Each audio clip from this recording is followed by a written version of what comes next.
Ella es Betty, es una tlacuache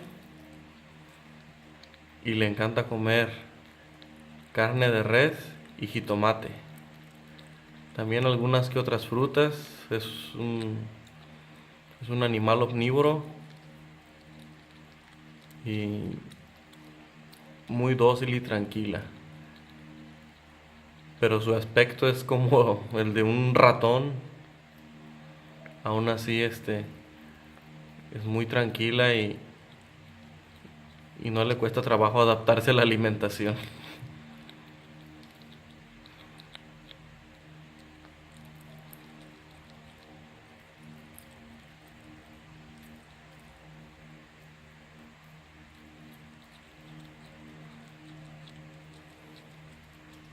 Aquí está una prenda, un pedazo de tela, que es donde le gusta dormir.